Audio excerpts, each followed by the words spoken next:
Hindi dapat naririto ang sasakyang yon.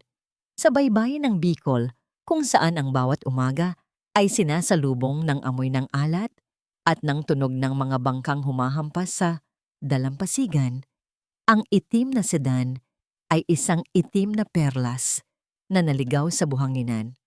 Kumikinang ito sa ilalim ng araw, 1 bilyong pisong halaga ng metal at salamin na tila nanunuya sa payak na pamumuhay ng lahat. Napahigpit ang hawak ni Belen sa sandok ng taho. Automatikong hinanap ng kanyang mga mata ang dalawang figura sa di kalayuan, si Noel at Nico, ang kanyang kambal, ang kanyang mundo. Naghahabulan ng mga ito malapit sa tubig. Ang kanilang maliliit na paa ay lumilikha ng mga guhit sa basang buhangin. Ang kanilang halakhak ay mas matamis pa sa arnibal na hawak niya. Sila ang dahilan kung bakit siya gumigising bago pa man sumikat ang araw. Sila ang dahilan kung bakit ang bawat butil ng lugaw na inihahain niya at bawat baso ng taho na ibinebenta niya ay may kasamang panalangin. Isang lalaki ang bumaba mula sa mamahaling sasakyan. Naka-Amerikana ito, ang sapatos niyang katad ay tila nahihiyang-hihiyang tumapak sa buhangin. Tumayo ito roon, matikas, at iginala ang paningin sa paligid. Ngunit hindi sa mga alon o sa mga mangingisda. Huminto ang kanyang mga mata. Huminto ito sa kanya. Naramdaman ni Belen ang bigat ng mga titig na yon. Hindi ito ang tingin ng isang turista na namamangha sa tanawin. Hindi rin ito ang tingin ng isang karaniwang customer. Iba ito. Tila may hinahanap. Tila may nakikita na hindi niya maintindihan. Napayuko siya, nagkunwaring inaayos ang mga lalagyan. Taho, mainit pa. Sigaw niya, ngunit mas mahina kaysa sa karaniwan. Ang boses niya ay tila gustong magtago sa likod ng ingay ng hangin. Isang bata ang lumapit. Pabili po. Gumaan ang pakiramdam ni Belen. Isang pamilyar na gawain, isang ligtas na kilos. Maingat niyang sinalok ang malambot na tofu, nilagyan ng sago at matamis na arnibal. Ngunit habang ginagawa niya iyon, ramdam pa rin niya ang mga matang nakatutok sa bawat galaw niya. Mula sa gilid ng kanyang mga mata, nakita niyang dahan-dahang naglalakad papalapit ang lalaki. Hindi ito bumili, hindi ito nagsalita. Tumayo lang ito ilang metro ang layo, isang aninong hindi dapat naroroon, isang multo mula sa isang buhay na hindi niya maalala. Nay! Napalingon si Belen nang marinig ang tawag ni Nico. Tumakbo ito palapit sa kanya. Ang maliliit na kamay ay may hawak na kabibe. Ngumiti si Belen, isang nangiting nakalaan lang para sa kanyang mga anak. Lumuhod siya para magpantay sila. Ano yan, anak? Para po sa inyo, sabi ng bata. Iniaabot ang kabibe. Kinuha niya iyon at hinalikan ng noo ng anak. Sa sandaling iyon, nawala ang lahat. Ang mamahaling sasakyan, ang mga titig ng estranghero. Ang mundo niya ay bumalik sa dati nitong sukat. Siya, si Noel at si Nico. Ngunit nang tumayo siyang muli, naroon pa rin ang lalaki. At ngayon, mas malapit na ito. Nakita niya ang lungkot sa mga mata nito. Isang lungkot na tila pamilyar. Sino siya? Bakit sa kanya siya nakatingin na para bang nakakita ito ng isang kaluluwang matagal nang nawawala? Isang malakas na hangin mula sa dagat ang umihip, nagpatayo sa kanyang mga balahibo. At sa gitna ng ihip ng hangin, may isang pangalang ibinulong ang lalaki. Isang pangalang napakahina, sinlamig ng ambon na tanging ang dagat lamang ang nakarinig. Isabel? Hindi narinig ni Belen ang pangalan, ngunit naramdaman niya ang salita. Isang bigla ang kilabot ang gumapang sa kanyang batok. Isang malamig na kuryenteng hindi niya maipaliwanag. Napayakap siya sa sarili, hindi dahil sa lamig ng hangin, kundi dahil sa isang pakiramdam na bigla na lang sumulpot, ang pakiramdam ng pagiging isang estranghero sa sarili niyang balat. Ang baso sa kamay ni Rafael ay malamig, halos kasinlamig ng salamin ng bintana. kung saan nakatanaw ang buong Makati. Mula sa pinakatuktok ng Montoya Holdings, ang mga ilaw ng syudad ay parang mga bituing nagkalat sa lupa. Maningning, abala, ngunit walang init. 12 taon na siyang nakatayo sa harap ng bintanang ito, pero ngayon lang niya naramdaman na isa siyang estranghero sa sarili niyang tore. Sa salamin, hindi ang syudad ang nakikita niya. Nakikita niya ang isang babaeng nakayapak sa buhanginan. Ang buhok ay nililipad ng hangin habang maingat na sinasandok ang lugaw. Ang mga mata nito, Diyos ko, ang mga mata nito, parehong-pareho. Ipinikit ni Rafael ang kanyang mga mata. Flashback. Isang halakhak ang umalingaw sa kanyang alaala. Nakatayo sila ni Isabel sa parehong bintanang ito, mga bagong kasal pa lang noon. Yakap niya ito mula sa likod. Ang baba nito ay nakapatong sa kanyang balikat. Balang araw, Rafael, bulong nito. Ang lahat ng ilaw na yan ay magiging saksi sa pamilyang bubuuin natin. Ang tawa ni Isabel ay hindi lang tunog. Ito ay pakiramdam. Isang mainit na yakap sa isang malamig na gabi. Isang pangako ng habambuhay. Isang pangakong napako. Minulat niyang muli ang kanyang mga mata. Wala na ang halakhak. Ang natira na lang ay ang nakabibinging katahimikan ng kanyang penthouse at ang pait ng whiskey sa kanyang lalamunan. Kinuha niya ang kanyang cellphone at pinindot ang intercom. Marco, pumasok ka. Ilang sandali lang, bumukas ang pinto at pumasok ang kanyang executive assistant. Sir Rafael. Hindi lumingon si Rafael. Nanatili ang kanyang paningin sa mga ilaw sa labas. May ipapahanap ako sa'yo. Sino po, sir? Isang babae, sa Bicol. Ang pangalan niya ay Belen. Nabasag ang boses niya nang banggitin ang pangalan. Nagtitinda siya ng lugaw at taho sa dalampasigan. May 2 siyang anak na lalaki, kambal. Narinig niya ang pagtipa ni Marco sa tablet nito.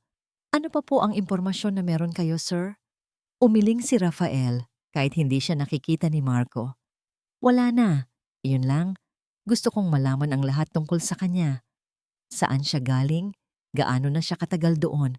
Kung sino ang pamilya niya? Lahat. Masusunod po, sir. At Marco, dagdag ni Rafael, sa wakas ay humarap. Discreetly. Ayokong may makaalam nito. Kahit sino. Tumango si Marco. Nakita ang bigat sa mga mata ng kanyang boss. I understand, sir. Pagkaalis ni Marco, muling bumalik ang katahimikan. Umupo si Rafael sa kanyang leather na sofa. Ipinatong ang baso sa mesa at ipinikit muli ang mga mata. Belen? Isabel. Paulit-ulit na umikot ang mga pangalan sa kanyang isip. Nababaliw na ba siya? Pinaglalaruan ba siya ng kanyang isip dahil sa labis na pangungulila? Biglang tumunog ang kanyang cellphone. Nakarehistro ang pangalan sa screen, Doña Carmela. Nagdalawang isip siya kung sasagutin ba ito. Ngunit alam niyang mas lalo lang itong mangungulit. Hello! Sagot niya. Ang boses ay walang emosyon. Rafael, hiho, kumusta ang Bicol? I heard from the staff na nag-extend ka raw ng trip mo. Is everything okay? Ang boses ni Doña Carmela ay matamis, puno ng pag-aalalang tila isang tunay na ina. Everything is fine, maikling sagot ni Rafael. May mga kailangan lang tapusin sa relief project. Oh, that's good. You work too hard, anak. Huwag mo namang pabayaan ang sarili mo. Ever since Isabel, well, palaging ginagamit ni Carmela ang pangalan ni Isabel para ipakita ang kanyang simpatya. Pero para kay Rafael, ang bawat pagbanggit ay parang isang sundang. I have to go. May meeting pa ako. Alright, hiho. Ingat ka. I love you. Bye! Sabi lang ni Rafael at ibinaba na ang tawag. Hindi niya kailanman nagawang sabihin pabalik ang mga salitang iyon. Lumipas ang ilang oras na tila mga taon. Hindi siya mapakali. Pabalik-balik siya sa paglalakad. Tinitingnan ang cellphone kada minuto. At sa wakas, isang email notification ang dumating mula kay Marco. Binuksan niya ito nang nanginginig ang mga kamay. Isang maikling report, isang litrato ni Belen na kuha mula sa malayo. Karga ang isa sa kambal at sa ilalim nito ay ilang linya ng text. Pangalan, Belen de los Santos, posibleng hindi tunay na apelyido. Edad, tinatayang nasa 33 trabaho. Nagtitinda ng lugaw at taho. Pamilya, 2 anak, Noel at Nico, 12 years old. Ngunit ang huling pangungusap ang nagpatigil sa paghinga ni Rafael. Initial findings, dumating sa baryo, 12 taon na ang nakakaraan. May dalang 2 bagong silang na sanggol. Walang anumang record o kakilala bago ang araw na yon, 12 taon. Napahawak si Rafael sa dibdib. Ang hangin ay tila naubos sa kanyang baga, 12 taon. Kasabay ng pagkawala ni Isabel, naging bahagi na ng umaga ni Belen ang lalaking estranghero. Araw-araw, bago pa man dumami ang tao, darating ang itim na sasakyan. Araw-araw, bababa ang lalaking tinatawag ng mga taga-baryo na Sir Rafael. At araw-araw, bibili ito ng lugaw. Pero hindi ito pumipila, hindi ito nakikipagkwentuhan. Tatayo lang ito sa di kalayuan, maghihintay na maubos ang ibang customer. Saka lang ito lalapit. Isang lugaw. Yan lang ang palagi niyang sinasabi. Ang boses niya ay malalim at malungkot, parang alon sa gabi. Inaabot niya ang bayad. Palaging sobra. Palaging eksaktong halaga para hindi na kailangan pang suklian. At bago pa man makapagpasalamat si Belen, tatalikod na ito at maglalakad pabalik sa kotse. Kinakabahan si Belen sa tuwing nangyayari iyon, pero meron ding kakaibang kiliti sa kanyang dibdib. Isang pakiramdam na hindi niya pinapansin, pilit na iwinawaksi. May asawa siguro ito, sabi niya sa sarili. O baka naawa lang sa kalagayan niya. Pero ang mga mata nito ang nagpapabother sa kanya. Tumingin ito sa kanya na parabang binabasa ang kanyang kaluluwa. Na parabang may nakikita itong isang bagay na matagal nang nawawala. Isang hapon, habang pauwi na sila, hinarang sila ng 3 lalaking amoy alak. Kilala sila ni Belen. Mga tambay sa kabilang kanto. Belen, sabi ng isa, humaharang sa kanyang daan. Magandang hapon sa'yo. Automatikong hinila ni Belen ang kanyang kambal sa kanyang likuran.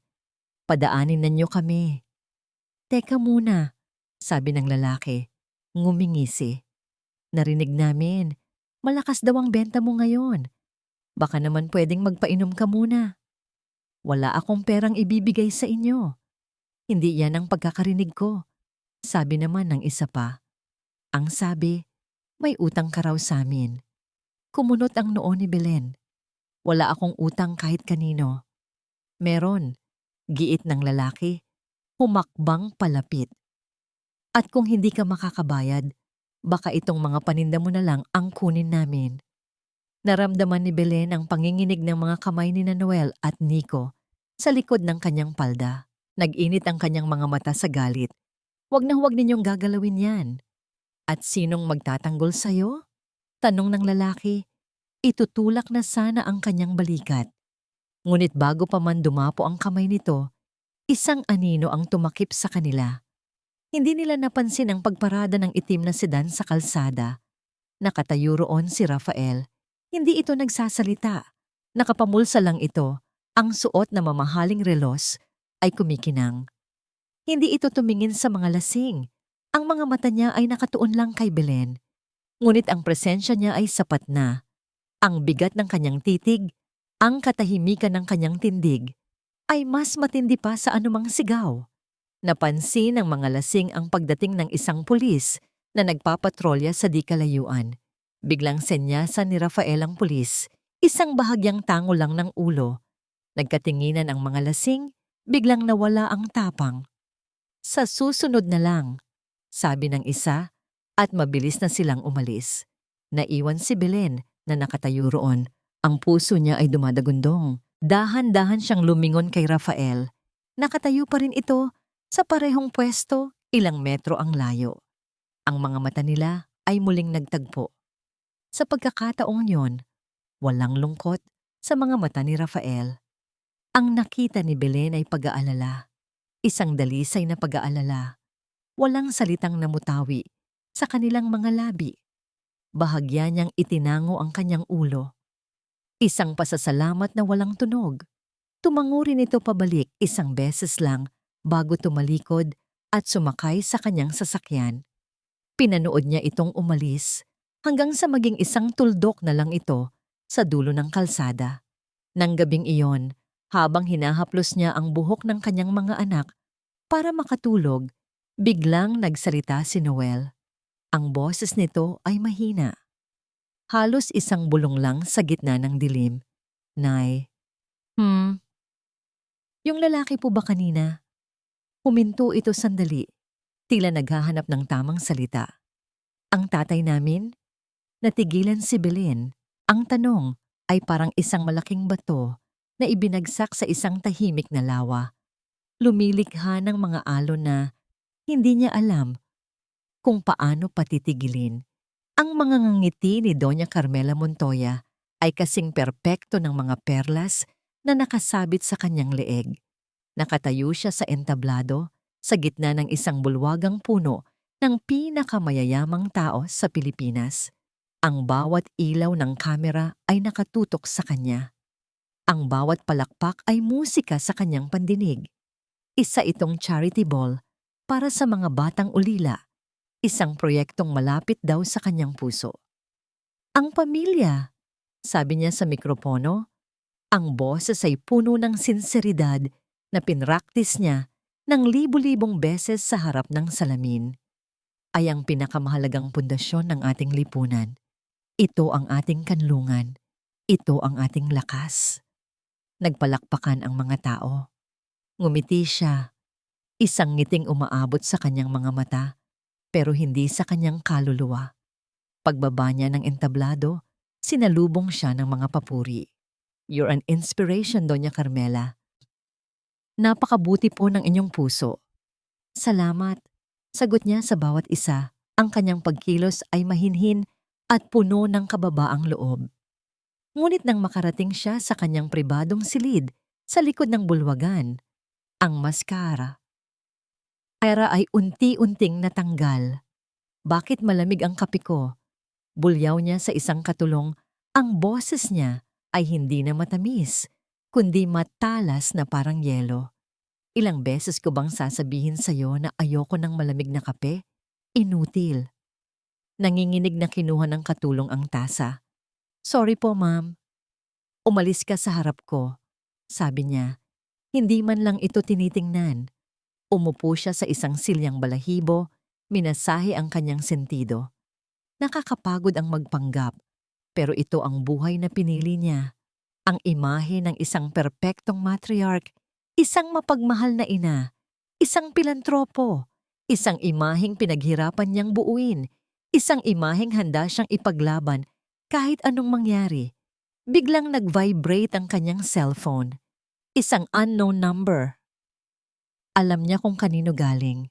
Ito ang kanyang mata sa Bicol. Anong balita? Sagot niya, walang anumang pagbati. Ma'am, sabi ng boses sa kabilang linya. Nandito pa rin po si Sir Rafael. Mukhang hindi pa po aalis. At ano? Naiinip na tanong ni Carmela. Lagi po niyang pinupuntahan ang babaeng nagtitinda sa dalampasigan. Araw-araw po. Kumunot ang noo ni Carmela. Isang tindera? Ano ang meron sa isang hamak na tindera? May problema ba? Baka naman nagkaka-interes lang ang alaga mo. Hindi ko po sigurado, ma'am, pero may pinakuha po akong litrato. Isasend ko po sa inyo ngayon. Ilang sandali pa, isang message ang pumasok. Binuksan ito ni Carmela. Isang malabong litrato na kuha mula sa malayo. Isang babae, nakatalikod, nagtitinda ng taho. Hindi niya makita ang mukha. Hindi malinaw. Reklamo niya. Pasensya na po, ma'am. Mahirap pong lumapit. Pero may isa pa po. Isa pang litrato ang dumating. Sa pagkakataong ito, nakaharap na ang babae.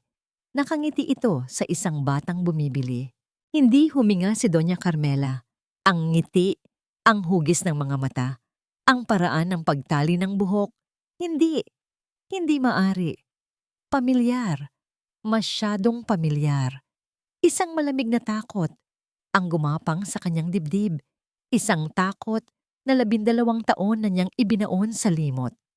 Ang aksidente, ang sunog, ang kumpirmasyon na walang nakaligtas. Sino siya? Tanong niya. Ang boses ay naging isang pabulong na sigaw. Ano ang pangalan ng babaeng yan? Belen po, ma'am. Belen. Isang pangalang dayuhan. Ngunit ang muka ay isang multo mula sa nakaraan. Tumayo siya. Ang puso niya ay kumakarera. Hindi ito pwedeng mangyari. Masyadong malaki ang nakataya. Muli niyang tiningnan ang litrato. Baka kamukha lang.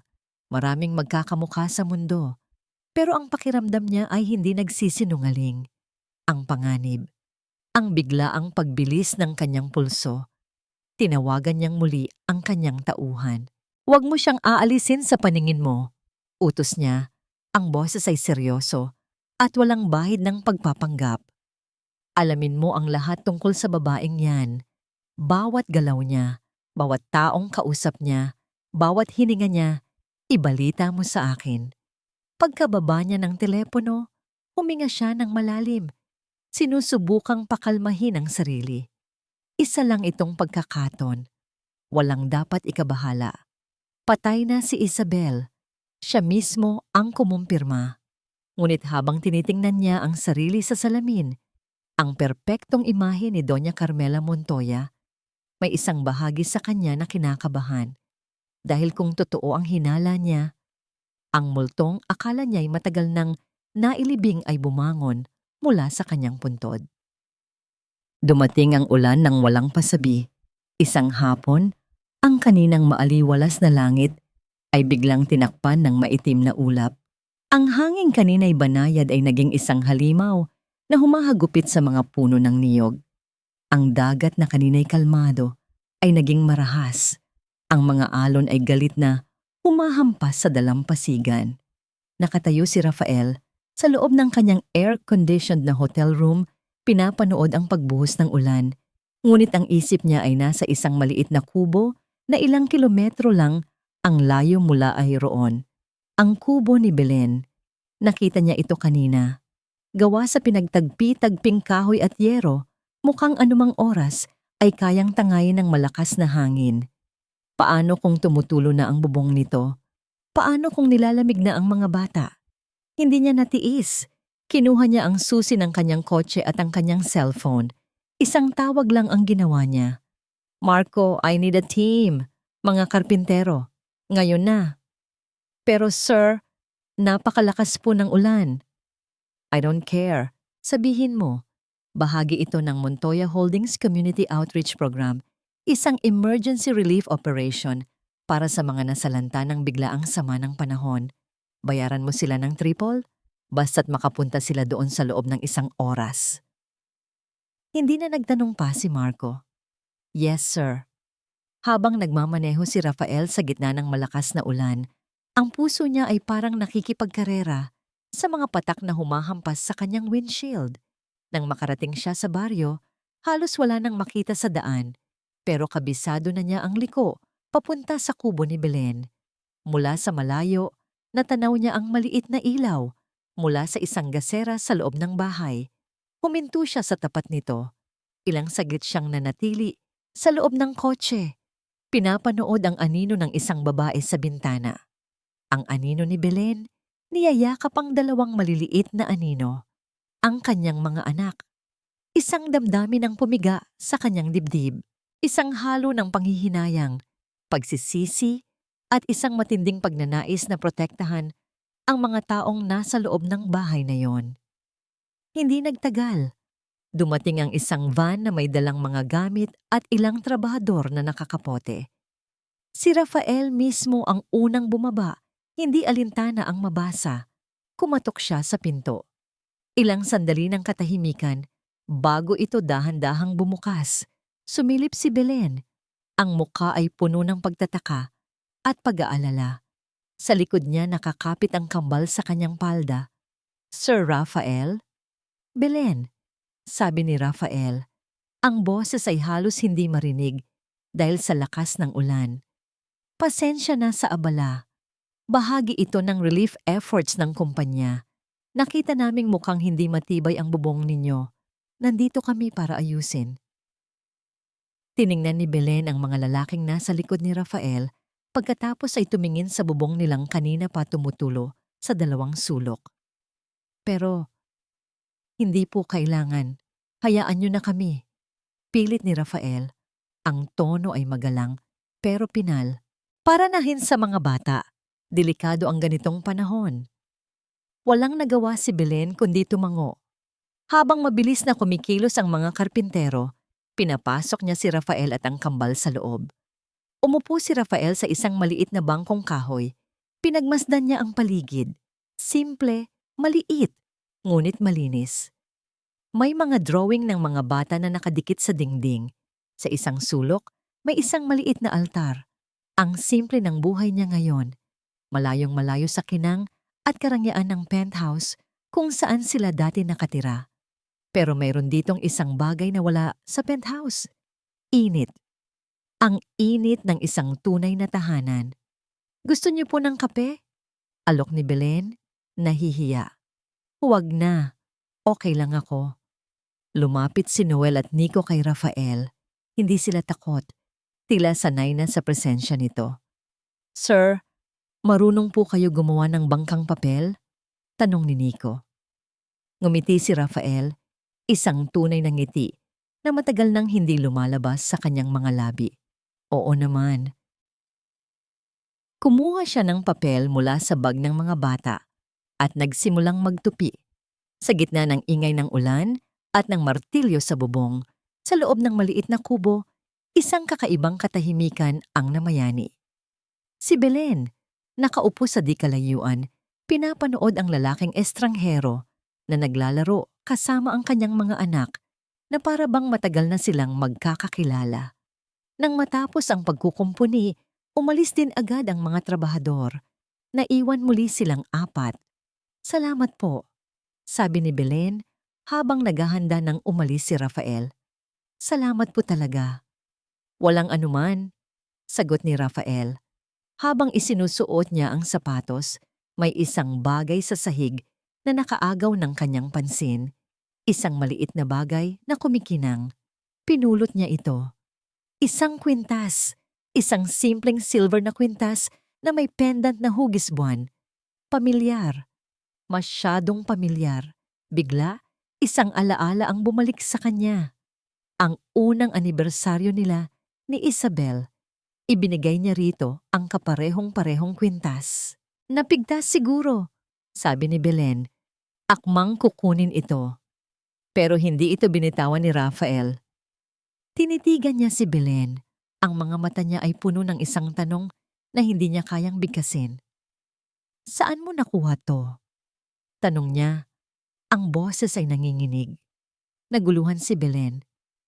Hindi ko po alam. Matagal na po yan sa akin. Palagi ko pong suot, pero napigtas kanina. Hindi makapagsalita si Rafael. Hinawakan niya ang kwintas na para bang ito ang pinakamahalagang bagay sa mundo. Isang kwintas, isang bubong na tumutulo, at ang parehong mga mata.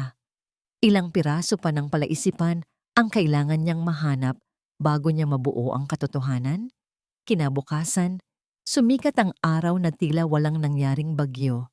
Ang tanging palatandaan na lang ay ang mga basang dahon sa lupa at ang bagong bubong ng kubo ni Belen. Isang bubong na hindi tumutulo.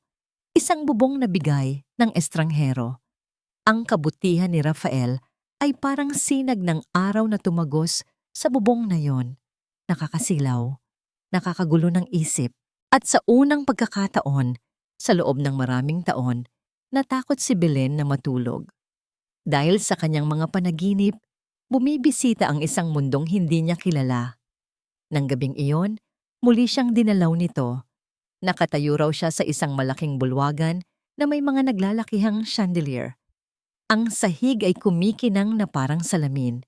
Ang suot niya ay isang mahabang bestida na kulay asul. Ang tela ay makinis at malamig sa kanyang balat, malayong malayo sa kanyang mga lumang duster. May mga taong nakapaligid sa kanya, mga nakangiting mukha na hindi niya makilala. May isang musikang tumutugtog, hindi tunog ng gitara o alon, kundi ng mga violin at piano. At may isang lalaking kasayaw siya. Hindi niya maaninag ang mukha nito, malabo ito na parang larawan sa tubig. Pero ramdam niya ang init ng kamay nito sa kanyang baywang. Ramdam niya ang seguridad sa mga bisig nito.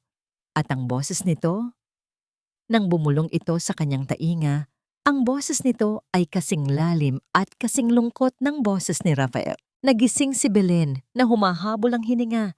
Ang puso niya ay kumakabog na parang tambol. Napabalikwas siya ng bangon.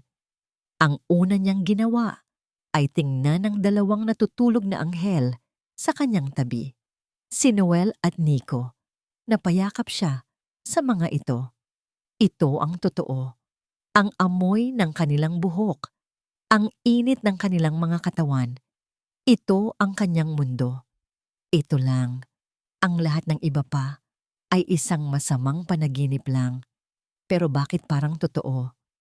Para maalis ang kaba sa kanyang dibdib, nagpasya siyang maglinis. Dahil sa ulan kagabi, medyo nabasa ang ilang gamit nila sa sulok. Isa-isa niya itong inilabas para mapatuyo sa araw. Sa ilalim ng mga damit, nandoon ang isang maliit na baul na gawa sa kahoy. Ito lang ang nag-iisang bagay na dala niya raw noong una siyang mapadpad sa baryo. Ayon sa mga kwento ng matatanda, hindi niya alam kung ano ang laman. Natatakot siyang buksan, ngunit ngayon, tila may naguudyok sa kanya. Dahan-dahan niyang itinaas ang takip nito. Sa loob, may iilang gamit, mga bagay na hindi niya maintindihan kung bakit naroon. Isang ticket mula sa isang concert sa Cultural Center of the Philippines sa Maynila. Isang maliit na tuyong bulaklak. At sa ilalim ng lahat, isang puting panyo na maingat na nakatupi. Kinuha niya ito. Ang tela ay pino at malambot. Hindi tulad ng mga panyong nabibili sa palengke. At sa isang sulok, may burda. 2 letrang magkadikit, ginawa mula sa asul na sinulid. I am, bulong niya sa sarili. Ano ang ibig sabihin nito? Belen? Napatalon siya sa gulat. Agad niyang itinago ang panyo sa kanyang likuran. Nakatayo sa kanyang pintuan si Rafael. May dalang isang bayong ng mga prutas at tinapay. Sir Rafael, ginulat niyo po ako. Pasensya na. Gusto ko lang sanang tingnan kung okay lang kayo pagkatapos ng ulan. Pumasok ito. Inilapag ang mga dala.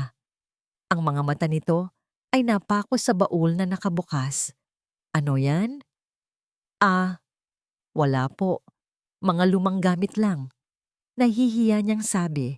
Pero huli na. Sa pagmamadali niyang itago ang panyo, nahulog ito mula sa kanyang kamay at lumapag sa sahig. Sabay silang napatingin dito. Yumuko si Rafael para pulutin ito. At nang makita niya ang burda, natigilan siya. Nanlaki ang kanyang mga mata at tila nawalan ng hangin ang kanyang mga baga. Ang kamay niyang may hawak sa panyo ay nagsimulang manginig. Dahan-dahan siyang tumingala kay Belen. Ang mukha niya ay puno ng pinaghalong sakit, pag-asa at pagkalito. Saan mo nakuha yan, Belen? Tanong niya. Ang boses ay basag at nanginginig, na para bang ang isang simpleng panyo ang susi sa lahat ng nawala. Sa kanya. Nakatayo si Doña Carmela sa kanyang beranda. Hawak ang isang kopita ng mamahaling red wine. Sa harap niya, ang gabi ng Makati ay isang dagat ng mga artipisyal na bituin. Ngunit wala sa tanawin ang kanyang atensyon. Ang isip niya ay nasa isang maliit na baryo sa Bicol. Isang lugar na kailanman ay hindi niya pinangarap na pag-aksayahan ng panahon. Ilang araw na siyang hindi mapakali. Ang litrato ng babaeng nagngangalang Belen ay paulit-ulit na bumabalik sa kanyang isip. Kamukha lang. Ito ang sinasabi niya sa sarili. Isang kapuspalad na pagkakahawig. Pero hindi siya nakakatulog ng mahimbing. Biglang tumunog ang kanyang cellphone, ang burner phone, ang teleponong para lang sa mga bagay na hindi dapat malaman ng mundo. Isang text message mula sa kanyang tauhan. Ma'am, may bago po akong kuha. Mas malinaw po ito. Naramdaman niya ang pagbilis ng kanyang pulso. Dahan-dahan niyang binuksan ang mensahe. Hindi na ito isang malabong litrato. Malinaw na malinaw ito. Nakaupo ang babae sa buhanginan sa pagitan ng dalawang batang lalaki. Nakaakbay ito sa kambal, tumatawa habang ginugulo ang buhok ng mga ito. At sa pagtawa nito, nakita ni Carmela ang pag-angat ng sulok ng labi, ang kislap sa mga mata, ang multo ni Isabel. Ngunit hindi yun ang nagpatigil sa kanyang paghinga. Ang dalawang bata. Habang tinititigan niya ang mga mukha nito, may nakita siyang isang bagay na nagpatindig sa lahat ng balahibo sa kanyang katawan. Ang mga mata ng isang bata. Ang ngiti ng isa pa. Kuha sa isang batang Rafael. Binitiwan ni Doña Carmela ang kopita. Ang tunog ng nabasag na kristal sa marmol na sahig ay parang isang putok ng baril sa katahimikan ng gabi. Ang pulang alak ay kumalat sa puting alpombra na parang dugo. Hindi. Bulong niya, ang boses ay nanginginig. Hindi maari. Biglang bumalik ang isang alaala. Kasing linaw ng litratong hawak niya. 12 taon na ang nakakaraan. Isang madilim na gabi. Isang tawag sa telepono sa isang taong pinagkakatiwalaan niya ng lubos. Gawin mong mukhang aksidente, Lito. Sabi niya noon, ang boses ay malamig at walang emosyon. Ayokong may maiiwan na bakas. At ang pinakaimportante sa lahat, siguraduhin mong hindi na siya makakaalala ng kahit ano. Hayaan mo siyang mabuhay sa isang mundong hindi niya alam, kung saan hindi siya banta sa akin. Ang plano ay perpekto. Isang aksidenteng walang makakaligtas. Ngunit iniwan niyang bukas ang isang maliit na posibilidad, ang mabuhay ng walang alaala. Ito ang kanyang safety net. Isang taong walang nakaraan ay isang taong walang kapangyarihan. Pero hindi niya inaasahan ang mga bata. Mga anak ni Rafael, mga tagapagmana ng Montoya. Ang lahat ng pinaghirapan niya, ang lahat ng itinayo niya sa pundasyon ng kasinungalingan ay biglang nanganganib na gumuho. Nanginginig ang mga kamay, tumalikod si Doña Carmela at pumasok sa kanyang walk-in closet. Sa likod ng mga hilera ng mga designer na damit, may isang maliit na safety deposit box. Binuksan niya ito. Sa loob, sa ilalim ng mga alahas, ay may isang luma at makapal na Nokia na cellphone. Ang baterya nito ay hiwalay. Maingat niyang ikinabit ang baterya. Binuksan ang telepono. Ang luma nitong screen ay umilaw. Pumunta siya sa contacts. Iisa lang ang numerong nakasave doon. Isang pangalan lang. Lito. Pinindot niya ang call button. Ang puso niya ay dumadagundong sa kanyang dibdib. Nagring ito ng isang beses, 2 beses. Pagkatapos, isang boses ang sumagot. Isang boses na kalmado, matanda, at pamilyar. Isang boses na 12 taon na, niyang hindi naririnig. Doña Carmela? Napapikit si Doña Carmela. Hinigpitan ng hawak sa telepono. Ang kanyang boses, nang sa wakas ay lumabas ito, ay hindi na boses ng isang kagalang-galang na matriarch. Ito ay isang malamig na utos, isang sibat na yari sa yelo. Lito, bumalik ka sa Bicol. May ilang sandali ng katahimikan sa kabilang linya. Tila nagulat ang matanda, ngunit mabilis ding nakabawi. Bakit po, Doña Carmela? May problema po ba? Huwag ka nang magtanong. Putol ni Carmela. Ang bawat salita ay may bigat. Buhay siya. At may mga anak siya. Isang matalas na paghinga ang narinig niya mula sa kabilang linya. Imposible po. Ako po mismo ang wala akong pakialam sa kung ano ang nakita mo noon. Sigaw ni Carmela. Ang kontrol na pinag-iingatan niya ay biglang gumuho. Ang alam ko lang, ang multong dapat ay matagal nang nananahimik ay bumalik para guluhin ako. at may dala siyang 2 sandata laban sa akin. Muling nanahimik si Mang Lito. Alam ni Carmela na naiintindihan na nito ang ibig niyang sabihin. Ang mga bata, ang dugo ng mga Montoya. Ano po ang gusto ninyong gawin ko? Tanong ng matanda. Ang boses ay bumalik na sa dati nitong kalma. Ang kalma ng isang taong sanay sumunod sa utos, gaano man ito kadilim.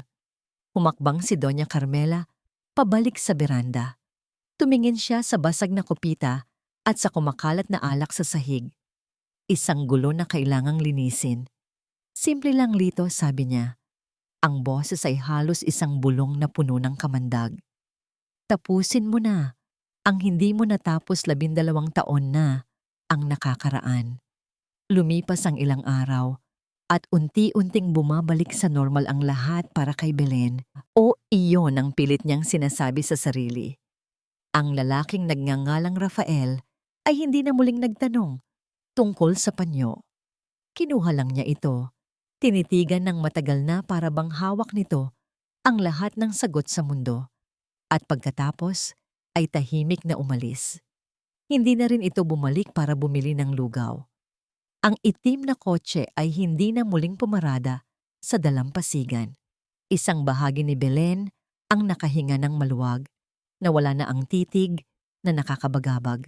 Ang presensyang nagdadala ng mga panaginip na hindi niya maintindihan. Ngunit may isang bahagi rin sa kanya na nakaramdam ng pangungulila. Isang maliit na espasyo sa kanyang umaga na biglang nabakante. Isang araw, isang bagong mukha ang lumitaw sa baryo. Isang matandang lalaki, medyo kuba na ang likod dahil sa katandaan. Ang buhok niya ay puti na at ang kanyang mga kamay ay kulubot. Ngunit ang mga mata niya ay buhay na buhay. Nagpakilala siya bilang Mang Lito. Sabi niya, isa raw siyang malayong kamag-anak ng pamilyang Cruz sa kabilang kanto at napadaan lang para makamusta. Mabilis siyang nakapalagayan ng loob ng mga taga-baryo. Magaling siyang makisama, laging may dalang kwento tungkol sa kanyang kabataan sa Maynila. At higit sa lahat, mabait sa mga bata. Apo, sabi niya kina Noel at Nico, isang hapon, inaabutan ng mga ito ng candy. Napakagwapo ninyong mga bata. Tiyak, pinagpala ang inyong ina. Ngumiti lang si Belen. Sa unang tingin, mukha itong isang tipikal na lolo na mapagmahal. Ngunit may isang bagay kay Mang Lito na hindi niya gusto. Isang bagay na hindi niya matukoy. Minsan, nahuhuli niya itong nakatingin sa kanya ng matagal. Hindi ito ang titig ni Rafael na puno ng kalungkutan at pag-asa. Ang titig ni Mang Lito ay iba. Malamig, mapag-aral, na para bang sinusukat siya, kinakabisado ang bawat galaw niya. At napansin din niya, tila labis ang interes nito sa kanyang kariton. Napakaganda naman ang gawa niyan, sabi nito isang beses. Hinahaplos ang kawayang poste ng kanyang kariton. Mukhang matibay. Matagal na ba yan sa inyo? Opo, sagot ni Belen. Medyo naiilang. Ito na po ang kasama ko simulat sa pool. Ah, ganun ba? Sabi ng matanda. Tumatango-tango. Pero ang mga mata nito ay nanatili sa mga lumang poste na kawayan. Sa kabilang banda, si Rafael, kahit hindi na nagpapakita, ay hindi tumigil sa pag-aalala. Mula sa kanyang hotel, nakatanggap siya ng isang tawag mula kay Marco. Sir, may bagong impormasyon po, sabi ng kanyang assistant. May isang bagong salta sa baryo. Isang matandang lalaki, nagpakilalang Lito Cruz. So, tanong ni Rafael, anong meron doon? Ginawa ko po ang pinapagawa ninyo, sir. I-cross-reference ang lahat ng pangalan sa database ng Montoya Holdings, past and present. At may lumabas po. Naramdaman ni Rafael ang pagtibok ng kanyang puso. Anong lumabas? Mayroon po tayong dating driver, sir. Isang family driver na matagal nang nagsilbi sa pamilya ninyo. Ang pangalan niya ay Lito Sandoval. Sandoval, hindi Cruz. Ano ang nangyari sa kanya? Ayon po sa records, sir, nag-atubili si Marco. Kasama po siya sa aksidenteng ikinamatay ni Ma'am Isabel. He was declared dead on the spot. Binitiwan ni Rafael ang kanyang cellphone. Tumama ito sa sahig ng may malakas na kalabog. Patay na. Pero nandito at ginagamit ang ibang apelyido. Isang malamig na takot ang gumapang sa kanyang buong katawan. Hindi ito coincidence. Samantala, sa baryo, gumagabi na. Tapos nang magligpit si Belen ng kanyang mga paninda. Habang naglalakad sila pauwi, narinig niya ang isang pamilyar na boses mula sa isang madilim na eskinita. Boses ni Mang Lito. May kausap ito sa telepono. Dahil sa kuryosidad, sinenyasan niya ang kanyang mga anak na manahimik at dahan-dahan siyang sumilip. Nakatayo si Mang Lito, nakatalikod. Hindi niya marinig ang lahat. Tanging mga pira-pirasong salita lang. Opo, sinusubaybayan ko po. Hindi pa po ito ang tamang tiyempo. Pagkatapos, ang huling pangungusap na narinig niya ng buo at malinaw. Isang pangungusap na nagpatigil sa pagtibok ng kanyang puso. Huwag kayong mag-alala, ma'am. Isang aksidente lang ang kailangan. Ang mga salitang iyon ay umalingaw-ngaw sa isip ni Belen buong gabi. Isang aksidente lang ang kailangan. Hindi siya nakatulog. Bawat kaluskos sa labas ng kanilang kubo, bawat alulong ng aso sa di kalayuan, ay nagpapatindig sa kanyang mga balahibo. Niyakap niya ng mahigpit ang kanyang kambal na parabang sa pagyakap niya, mapoprotektahan niya sila mula sa isang panganib na hindi niya nakikita. Sino ang kausap ni Mang Lito? Sinong ma'am? At anong aksidente ang tinutukoy niya? Samantala, sa hotel, si Rafael ay parang isang tigre na nakakulong sa hawla. Lito Sandoval. Ang pangalan ay nag-iwan ng mapait na lasa sa kanyang bibig. Naaalala niya ito.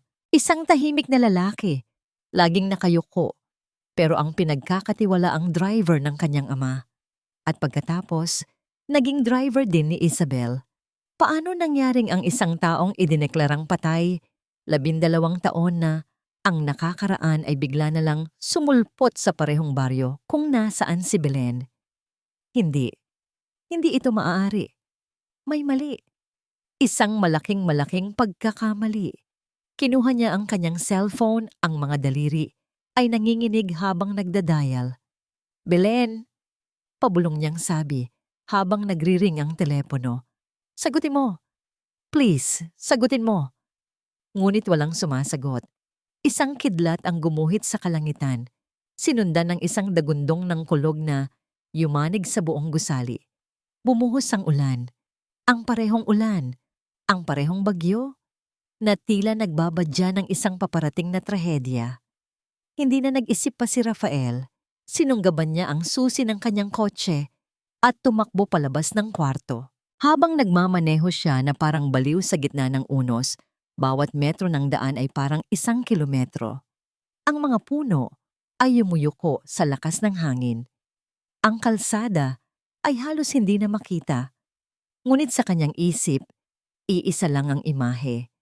Ang mukha ni Belen, ang mga mukha ni Noel at Nico. Pagliko niya sa kalsada, papasok sa baryo, isang bagay ang pumukaw sa kanyang pansin. Isang kakaibang liwanag sa kalangitan. Isang kulay kahel na liwanag na sumasayaw sa gitna ng kadiliman. At naamoy niya ito, ang amoy ng nasusunog na kahoy. Mas lalo niyang tinapakan ang silinyador. Ang puso niya ay umaakyat na sa kanyang lalamunan. Nang sa wakas ay natanaw niya ang lugar kung saan nakatayo ang kubo ni Belen. Ang kanyang pinakamasamang bangungot ay nagkatotoo. Ang maliit na kubo ay nilalamon ng apoy. Ang mga naglalagablab na apoy ay parang mga demonyong sumasayaw. Sa gitna ng ulan, tinutupok ang lahat ng alaala, ang lahat ng pangarap. Narinig niya ang sigawan ng mga taga-baryo, ang tunog ng mga balde ng tubig na walang laban sa tindi ng apoy. Itinabi niya ang kotse at tumakbo palabas. Hindi alintana ang ulan o ang matinding init. Belen, Noel, Nico. Sigaw niya. Ang boses ay paos at puno ng desperasyon. Isang matandang babae ang lumapit sa kanya, umiiyak. Sir, ang mga bata, nakita namin silang nakalabas. Nakahinga siya ng maluwag, ngunit isang segundo lang. Nasaan si Belen? Nasaan ang nanay nila? Walang makasagot. Nakita niya sina Noel at Nico sa isang sulok. Yakap-yakap ng isang kapitbahay. Umiiyak ang mga ito nang walang tigil. Tumakbo siya palapit. Nasaan ang nanay? Tanong niya sa kambal. Nasaan si nanay? Parehong takot na takot ang mga bata. Nanginginig. Ngunit si Nico, sa gitna ng kanyang mga hikbi, ay nagawang ituro ang kanyang nanginginig na daliri. Hindi patungo sa nasusunog na bahay, kundi patungo sa madilim na dalampasigan. Si nanay, humihikbing, sabi ng bata. Tinulak siya ng mama. Ang ulan ay parang mga karayom na tumutusok sa balat ni Belen. Ang hangin ay isang halimaw na bumubulong ng mga bagay na hindi niya maintindihan. Sa likod niya, ang kulay kahel na liwanag mula sa nasusunog nilang tahanan ay nagpipinta ng mga gumagalaw na anino sa buhanginan. Pero hindi ang apoy ang kinatatakutan niya. Ang kinatatakutan niya ay ang lalaking nasa harap niya, si Mang Lito. Ang kaninang mabait na ngiti nito ay wala na. Ang natira na lang ay isang malamig at walang emosyong mukha. Bakit po? Tanong ni Belen. Ang boses ay nanginginig sa takot at lamig. Wala naman po kaming ginagawang masama sa inyo. Wala kang kasalanan, Hija. Sabi ni Mang Lito. Ang boses ay kalmado sa gitna ng unos. Sumusunod lang ako sa utos.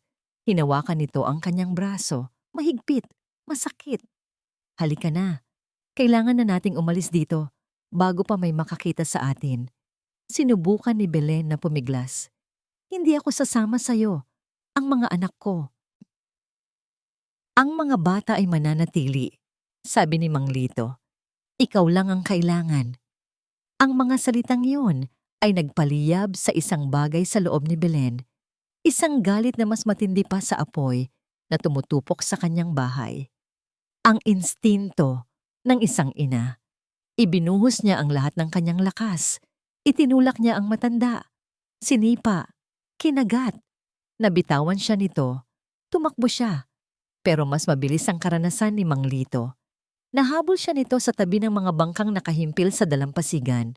Hinila siya nito ng buong lakas. Huwag kang makulit. Sigaw nito, ang pagiging kalmado ay nawala na. Sa pagpupumiglas ni Belen, natumba sila pareho. Ang kanyang pagbagsak ay hindi sa buhangin. Ang kanyang ulo. Sumalpok ito ng buong lakas sa isang matigas na kahoy. Ang poste ng isang nakatagilid na bangka. Blag. Isang matalas na sakit ang biglang kumalat mula sa kanyang ulo hanggang sa buo niyang katawan. Pagkatapos, kadiliman. Ngunit sa kadilimang yon, may isang pinto na biglang bumukas. Isang pinto na 12 taon nang nakasara. At mula sa pinto na yon, isang agos ng mga alaala ang bumuhos na parang rumaragasang baha. Isang kasal. Ang puting bestida. Ang masayang mukha ni Rafael. Isang opisina. Mga papeles, mga numero. Ang boses ni Doña Carmela na pumipirma sa mga dokumento. Huwag kang mag-alala, Isabel. Para ito sa housing project.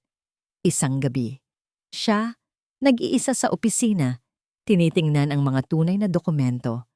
Ang mga bank statement na papunta sa isang offshore account. Ang pangalan ni Doña Carmela. Isang tawag sa telepono, umiiyak, kay Rafael. Rafi? May mali. Si Mama. Dinadaya niya tayo. Ang sagot ni Rafael, huminahon ka isa. Baka nagkakamali ka lang. Let's talk about this tomorrow. Ang pagmamadali. Ang pag-scan ng mga dokumento sa isang memory card. Ang pagtatago nito sa loob ng isang kawayang poste ng kanyang kariton. Ang biyahe, ang ulan, ang madulas na daan. Si Mang Lito sa manibela. Ang nangiti nito sa rearview mirror, isang nangiting nakakatakot. Pasensya na, Ma'am Isabel, sabi nito bago biglang inikot ang manibela. Utos lang po. Ang pagtilapon, ang paggulong ng sasakyan, ang tunog ng nababasag na salamin, ang sakit, ang kadiliman. Pagkatapos, ang paggising sa isang maliit na kwarto, isang doktor, ang mga salitang amnesia. Si Mang Lito, ako ang tiyuhin mo. Nasunog ang bahay natin. Umuwi na tayo sa Bicol. Ang dalawang sanggol na inilagay sa kanyang mga bisig. Mga anak mo. Ang lahat ay bumalik. Bawat kasinungalingan, bawat pagtataksil, bawat piraso ng ninakaw na buhay, dahan-dahan niyang iminulat ang kanyang mga mata. Ang ulan ay tumitila na. Ang apoy sa di kalayuan ay nagsisimula ng humina. Nakatayo sa harap niya si Mang Lito, akmang bubuhatin siya. Ngunit ang mga matang tumingin pabalik sa kanya ay hindi na ang mga mata ni Belen na puno ng takot. Ang mga ito ay ang mga mata ni Isabel Montoya. Matalim, malamig, at nag-aapoy sa galit. Hindi siya nagsalita. Ang tingin niya ay dumaan kay Mang Lito. Lumagpas ito sa nasusunog na bahay at tumuon ito sa isang bagay na nakatayo pa rin sa gitna ng mga abo at uling na tila isang monumento sa kanyang nakaraan. Ang kanyang kariton. At ang isang poste nitong kawayan, medyo nasunog sa dulo, ngunit buo pa rin. Isang salita lang ang nabuo sa kanyang isipan, isang salitang magiging simula ng lahat. Ang memory card. Ang sakit sa ulo ni Isabel ay matindi, ngunit mas matindi ang apoy na biglang nagliyab sa kanyang kaluluwa. Ang Belen na kilala ng lahat sa loob ng 12 taon ay naging abo, kasama ng kubong tinirhan nito. Mula sa abo, bumangon si Isabel Montoya. Nakita ni Mang Lito ang pagbabago. Nakita niya ang pagkawala ng takot sa mga mata nito at ang paglitaw ng isang bagay na mas delikado. Determinasyon. Tumayo ka. Utos niya. Hinila ang braso nito. Ngunit hindi natinag si Isabel. Sa halip ginamit niya ang paghila ng matanda para makakuha ng puwersa. Mabilis siyang tumayo. At sa isang kilos na hindi inaasahan, siniko niya ng buong lakas ang sikmura ni Mang Lito. Napaluhod ang matanda. Humihingal. Hindi nagsayang ng oras si Isabel. Tumakbo siya. Hindi palayo sa panganib, kundi papunta dito. Papunta sa nagbabagang labi ng kanyang tahanan. Isabel! Sigaw ni Mang Lito. Ang pagtawag sa kanyang tunay na pangalan ay isang kumpirmasyon ng lahat. Ang init ay nakakapaso, ang usok ay nakakasakal, pero hindi niya ito ininda. Ang mga mata niya ay nakatuon lang sa iisang bagay, ang kariton. Narating niya ito. Mabilis niyang hinila ang kawayang poste na alam niyang naglalaman ng kanyang alas. Mainit ito, pero tiniis niya. Sa dulo nito, may isang maliit na butas na tinakpan niya ng kahoy at pandikit noon pa. Ginamit niya ang isang matulis na piraso ng yero sa sahig para sirain ang takip. At naroon ito, isang maliit na memory card na kabalot sa ilang layer ng plastic para hindi mapasok ng tubig. Ang kanyang sandata, ang kanyang katotohanan. Isinara niya ang kanyang palad. Mahigpit na hinawakan ang maliit na piraso ng teknolohiya na parang ito ang kanyang puso. Paglingon niya, nakita niya si Rafael. Tumakbo ito palapit sa kanya. Ang muka ay larawan ng purong takot at pag-aalala. Belen, ayos ka lang ba? Anong nangyari? Tumingin si Isabel sa lalaking minsan niyang minahal ng buong buhay. Ang lalaking pinagkatiwalaan niya. Ang lalaking hindi naniwala sa kanya. Ang sakit ng nakaraan at ang pait ng kasalukuyan ay nagsanib sa kanyang dibdib. Kinalma niya ang sarili. Hindi ito ang oras para sa emosyon. Oras na para maging matalino. Dalhin mo ako sa ospital, sabi niya. Ang boses ay kalmado ngunit walang init. Oo, halika, sabi ni Rafael. Akmang aalalayan siya. Pero umiwas si Isabel. Ako lang at ang mga anak ko. Nagtatakang tumingin si Rafael sa kanya. Nagbago ang kilos nito, ang pananalita. Ang Belen na kilala niya ay mahiyain at banayad. Ang babaeng nasa harap niya ngayon ay may tigas at talas ng isang espada. Belen? Tawag niya muli, naguguluhan. Humarap si Isabel sa kanya. Ang mga mata ay direktang tumusok sa kanyang kaluluwa. Isabel, pagtatama niya, ang bawat pantig ay may bigat ng 12 taon ng pagdurusa. Ang pangalan ko ay Isabel Montoya. Natigilan si Rafael na parabang sinampal. Ang pangalang ibinubulong niya gabi-gabi sa kanyang panaginip. Ngayon, sinasabi ito ng babaeng nasa harap niya, hindi bilang isang tanong, kundi bilang isang deklarasyon. Sa ospital, matapos masigurong ligtas ang kanyang mga anak at nagpapahinga na sa pangangalaga ng ilang pinagkakatiwalaang taga-baryo, gumawa ng dahilan si Isabel. Pumasok siya sa isang banyo, inilabas ang isang maliit at lumang cellphone na nakuha niya mula sa baul. Isa pang relikya ng nakaraan na hindi niya maintindihan noon. Inilagay niya ang SIM card mula sa telepono ng isang nurse na pinakiusapan niya sandali. Nanginginig ang kanyang mga daliri habang dinadial ang isang numerong matagal nang nakatago sa isang sulok ng kanyang isipan. Isang ring, 2 ring. Hello?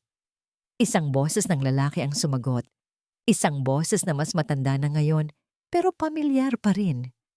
Attorney Salcedo? Tanong ni Isabel. Yes, this is he. Who's this? Huminga ng malalim si Isabel. It's Isabel. Isabel Montoya. Katahimikan. Isang mahabang katahimikan. Pagkatapos, isang gulat na paghinga. Diyos ko, Isabel? Ikaw ba talaga yan? Ako nga, attorney. Buhay ako. Nasaan ka? Saan ka nanggaling? 12 taon. Akala ng lahat. Mahabang kwento. Putol ni Isabel. Makinig ka. Kailangan ko ng tulong mo. Hawak mo pa ba ang mga dokumentong ipinatago ko sa'yo? Oo naman. Mabilis na sagot ng abogado. I have the original documents you entrusted to me. I've been waiting for this call for 12 years. Napapikit si Isabel. Isang butil ng luha ang sa wakas ay pumatak mula sa kanyang mga mata. Luha hindi ng kalungkutan, kundi ng pag-asa. Good, sabi niya. Pinunasan ng luha. Muli siyang naging matatag. Dahil may idadagdag ako dyan, may hawak akong memory card at oras na para umuwi ako sa Maynila. Paglabas niya ng banyo, nakita niya sina Noel at Nico, mahimbing na natutulog sa isang kama. Pinagmasdan niya ang kanilang mga inosenteng mukha, ang mga mukhang may bakas ni Rafael. Ang sakit ay muling kumirot sa kanyang dibdib. Ngunit ngayon, may kasama na itong layunin. Lumapit siya at hinalikan ang kanilang mga noo.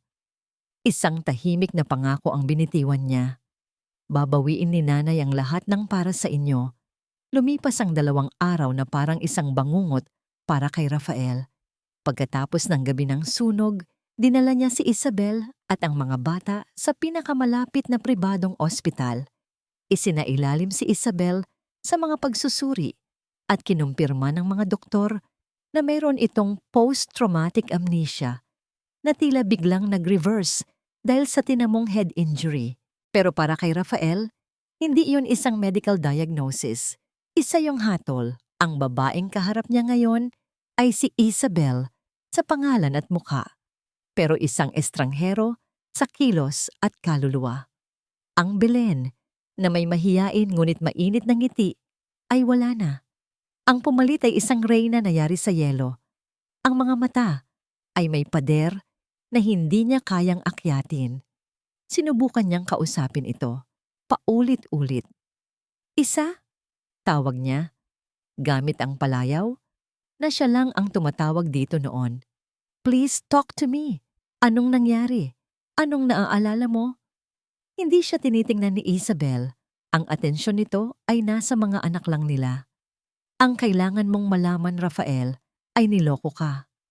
Sino? Sinong nanloko sa akin? Sa wakas, tumingin ito sa kanya. At sa titig nito, nakita ni Rafael ang 12 taon ng sakit. Lahat sila. At ikaw, naniwala ka. Isang araw bago sila lumabas ng ospital, may iniabot sa kanya si Isabel. Isang brown envelope. Ano to? Tanong niya.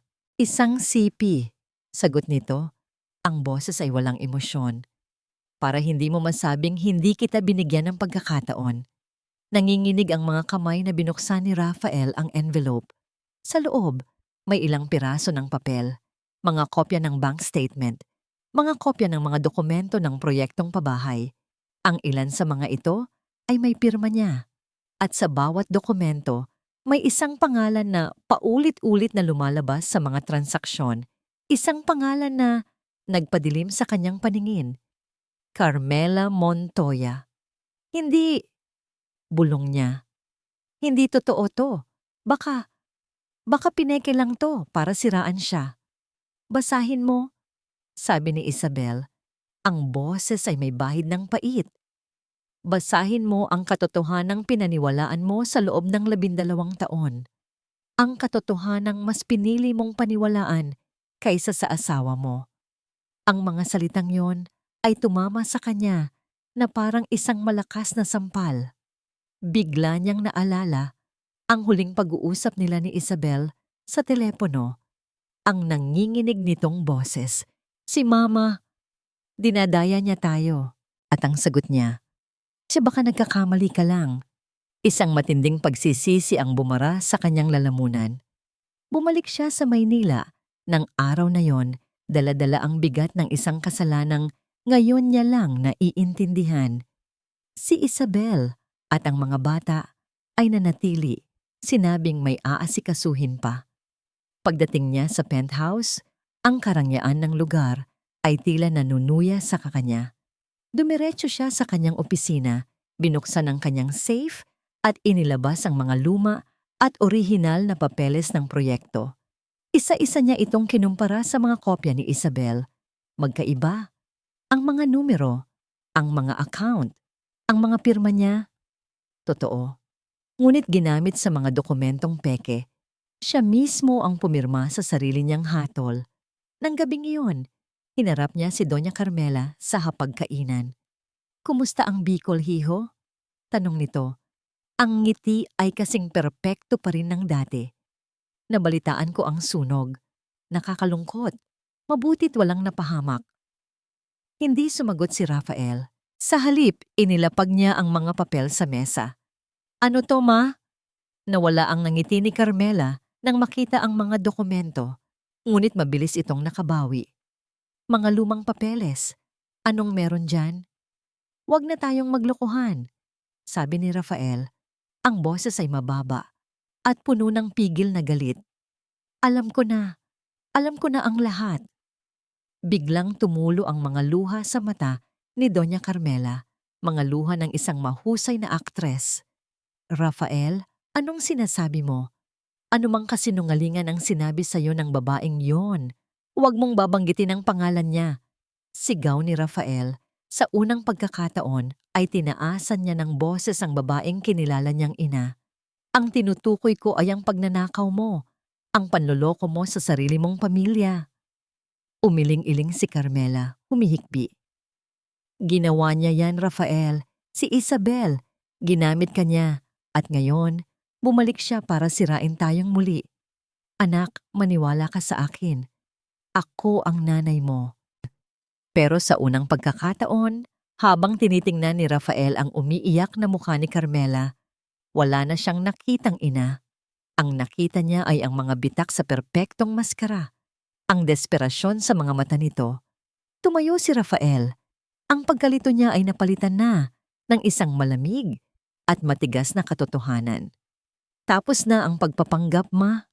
Biglang tumunog ang kanyang cellphone. Isang text message. Mula sa numerong hindi niya kilala, pero alam niya kung kanino galing. Iisa lang ang laman ng mensahe. Nagpatawag ng emergency board meeting si Isabel. Bukas, ang conference room sa pinakatuktok ng Montoya Holdings ay parang isang arena. Ang mahabang lamesang gawa sa mahogany ay ang gitna. At ang mga miyembro ng board, mga makapangyarihang lalaki at babae, na bihis sa kanilang mga armor na gawa sa sutla at mamahaling tela, ay ang mga manunood. Sa dulo ng lamesa, nakaupo si Doña Carmela Montoya. Ang kanyang mukha ay kalmado. Ang kanyang tindig ay puno ng dignidad. Kung mayroon man siyang kaba, hindi ito nakikita. Sa tabi niya, si Rafael, tahimik at hindi matinag, na parang isang estatwa. Lahat sila ay naghihintay. Eksaktong 9:00 ng umaga. Bumukas ang pinto. Lahat ng mga mata ay napunta roon. Pumasok si Isabel. Hindi siya ang Belen na nakayapak. Hindi rin siya ang Isabel na nakaputing bestida. Ang babaeng pumasok ay nakasuot ng isang itim na pantsuit. Simple ngunit elegante. Ang kanyang buhok ay nakatali sa isang mababang bun. Ang kanyang paglalakad ay may bigat. Bawat hakbang ay may layunin. Sa likod niya, si Attorney Salcedo may dalang isang itim na briefcase. Isang mahinang bulungan ang kumalat sa silid. Sino siya? Kamukha niya si... Hindi sila pinansin ni Isabel. Dumiretso siya sa kabilang dulo ng lamesa, sa tapat mismo ni Doña Carmela. Ang dalawang reyna, sa wakas, ay magkaharap. Good morning! Bati ni Isabel. Ang kanyang boses ay malinaw at matatag. Umalingaw-ngaw sa nakabibinging katahimikan. My name is Isabel Montoya at salamat sa pagdalo ninyo sa aking pagbabalik. Isang miyembro ng board ang tumayo. This is absurd! Patay na si Isabel Montoya. Sino ka para magpatawag ng meeting na ito? Ngumiti si Isabel. Isang nangiting hindi umabot sa kanyang mga mata. Mabuti tinanong ninyo. Sa isang senyas, binuksan ni Attorney Salcedo ang briefcase.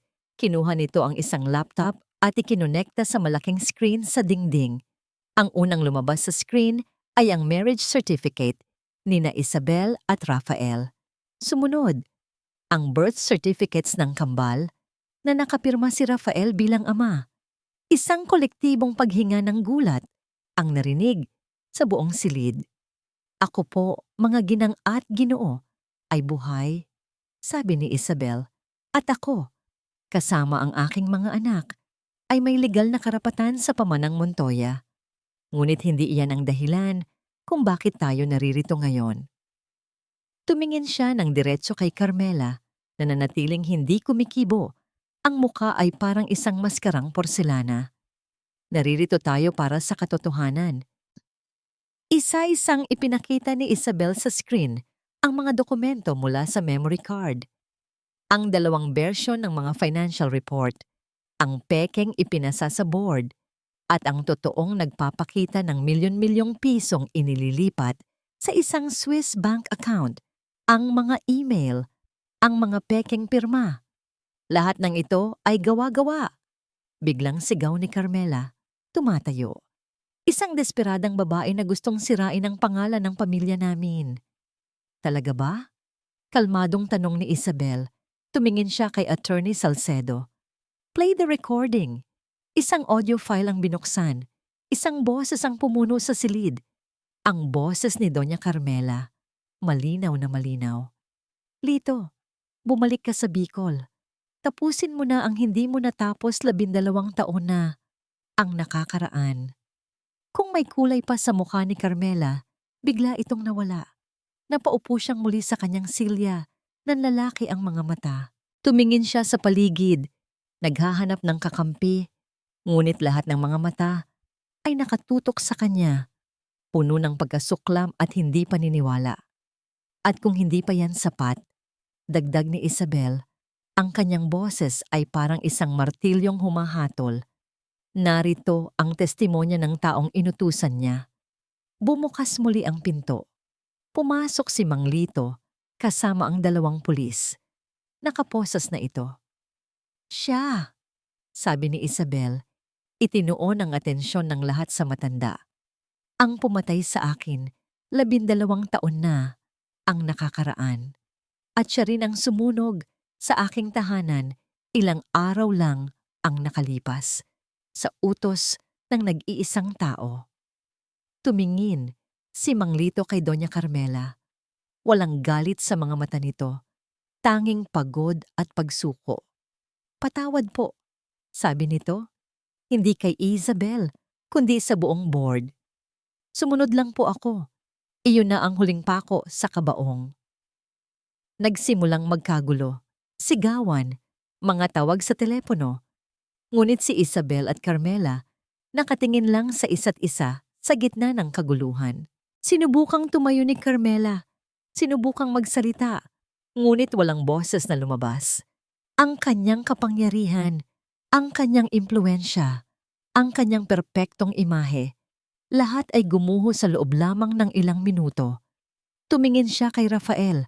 Ang mga mata ay puno ng pagmamakaawa. Ngunit umiling lang si Rafael. Ang mga mata ay puno ng pait at kalungkutan. Biglang bumukas muli ang pinto. Pumasok ang isang grupo ng mga pulis. May dalang warrant of arrest. "Doña Carmela Montoya," sabi ng hepe, "inaaresto ka namin para sa mga kasong attempted murder, arson, at large-scale fraud." Hindi na pumalag si Carmela. Hinayaan niyang isuot ng mga pulis ang posas sa kanyang mga kamay. Habang dinadaan siya palabas, napadaan siya sa harap ni Isabel. Huminto siya. Sana namatay ka na lang talaga." Bulong niya, ang huling hibla ng kanyang kamandag. Hindi sumagot si Isabel. Pinanood lang niya ang babaeng sumira sa kanyang buhay habang dahan-dahang kinakain ng anino sa labas ng silid. Nang sa wakas, ay tumahimik na ang lahat, naiwan si Isabel at Rafael. Humarap si Isabel sa bintana, sa parehong tanawin na minsan niyang pinangarap kasama siya. Tapos na ang laban. Nakuha na niya ang hustisya. Pero bakit pakiramdam niya? Simula pa lang ito. Sa likod niya, narinig niya ang isang tunog. Paglingon niya, nakita niya si Rafael. Nakatayo, hindi makapagsalita. Ang mga luha ay tahimik na dumadaloy sa kanyang mga pisngi. Lumipas ang ilang buwan. Ang iskandalong yumanig sa Montoya Holdings ay unti-unting humupa. Napalitan ng mga bagong headline, ng mga bagong drama sa mata ng publiko. Ang pangalang Doña Carmela ay naging isang babala, isang kwento ng kasakiman at pagbagsak. Ang kanyang mga ari-arian ay na-freeze at ang kanyang mga araw ay ginugol niya sa loob ng isang malamig na selda, malayo sa kinang na minsan niyang sinamba. Sa ilalim ng bagong pamumuno ni Isabel, sa tulong ng isang nagsisising si Rafael, dahan-dahang bumangon ang kumpanya. Ipinagpatuloy nila ang mga tunay na proyektong pabahay. Ibinalik ang tiwala ng mga investor at nilinis ang pangalan ng Montoya. Pero ang paghilom ng isang korporasyon ay mas madali kaysa sa paghilom ng isang pamilya. Isang hapon, bumalik sila sa Bicol. Hindi sa isang private jet, kundi sa isang simpleng van. Walang mga bodyguard, walang mga assistant. Sila lang apat. Si Isabel, si Rafael, at ang kambal na sina Noel at Nico. Nakatayo sila sa dalampasigan kung saan nagsimula at nagwakas ang lahat. Ang hangin ay sariwa, ang tunog ng alon ay pamilyar. Sa di kalayuan, isang bagong kubo na mas matibay ang itinayo para sa isang pamilyang nawala ng tirahan dahil sa sunog, isang munting tulong mula kay Isabel. Pinanood ni na Isabel at Rafael ang kanilang mga anak na nagtatakbuhan sa buhanginan, naghahabulan sa mga alon na para bang walang nagbago. Masaya ang mga bata. Iyon ang pinakaimportante. Hindi ko alam kung paano magsisimula. Basag ni Rafael sa katahimikan. Tumingin si Isabel sa kanya. Wala na ang yelo sa kanyang mga mata. Napalitan na ito ng isang kalmadong pagtanggap. Alam ko. Huminga ng malalim si Rafael. Humakbang siya sa harap ni Isabel at sa harap ng dagat, sa harap ng langit, sa harap ng babaeng sinaktan niya ng lubos. Dahan-ahan siyang lumuhod sa buhanginan. Nagulat si Isabel. "Rafael, tumayo ka." Umiling ito. Ang mga mata ay nakatingin sa sahig na buhangin. "Hindi. Dito lang ako. Dahil dito ako dapat." Tumingala siya at nakita ni Isabel ang buong bigat ng 12 taon ng pagsisisi sa kanyang mga mata. Hindi ko hinihiling na patawarin mo ako bilang asawa mo, sabi niya.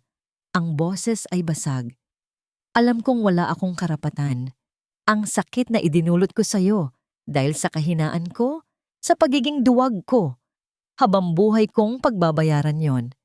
Isang luha ang pumatak mula sa mata ni Rafael, ang una sa maraming taon. Ang hinihiling ko lang isa, pagpapatuloy niya. Bigyan mo ako ng pagkakataong maging ama sa mga anak ko. Hayaan mo akong ipakita sa kanila kung ano ang isang tunay na ama. Hayaan mo akong punan ang 12 taon na ninakaw ko sa kanila. Iyon lang. Kahit iyon lang. Hindi nagsalita si Isabel. Pinakinggan lang niya ang bawat salita, ang bawat hikbi. Nakita niya ang pagguho ng pader na itinayo ni Rafael sa paligid ng kanyang puso. Nakita niya ang lalaking minahal niya noon. Hindi ang malamig na CEO, kundi ang Rafi na puno ng pangarap. Dahan-ahan, inilahad ni Isabel ang kanyang kamay. Tumayo ka, Rafael, sabi niya. Ang boses ay malambot. Matagal na silang naghihintay sa'yo. Tumingala si Rafael, puno ng hindi paniniwala. Dahan-dahan niyang inabot ang kamay ni Isabel. Ang pagdikit ng kanilang mga balat ay parang isang kuryenteng nagbalik sa lahat ng init, lahat ng alaala. Tinulungan siya ni Isabel na tumayo. Magkaharap sila ngayon, hindi bilang magkaaway, hindi bilang mga estranghero, kundi bilang dalawang taong binigyan ng pangalawang pagkakataon. Hindi pa ito ang katapusan. Marami pang sugat na kailangang gamutin, marami pang tiwalang kailangang buuin muli. Pero ito na ang simula. Biglang tumakbo palapit sina Noel at Nico, basang-basa mula sa dagat, tumatawa. Nanay, tatay, tingnan niyo po ang ginawa naming kastilyo, sigaw ni Noel. Nagkatinginan sina Isabel at Rafael. Ang salitang tatay na natural na lumabas sa bibig ng bata. Yumakap si Nico sa baywang nilang dalawa. Pilit silang pinagdikit. Complete na po tayo, sabi ng bata. Nakangiti ng malapad. Sa ilalim ng papalubog na araw sa Bicol, sa dalampasigang naging saksi sa kanilang sakit at pagbangon, 4 na anino ang naging isa. Hinawakan ni Isabel ang kamay ni Rafael. Mahigpit. Isang pangako hindi ng paglimot sa nakaraan, kundi ng pagharap sa hinaharap ng magkasama.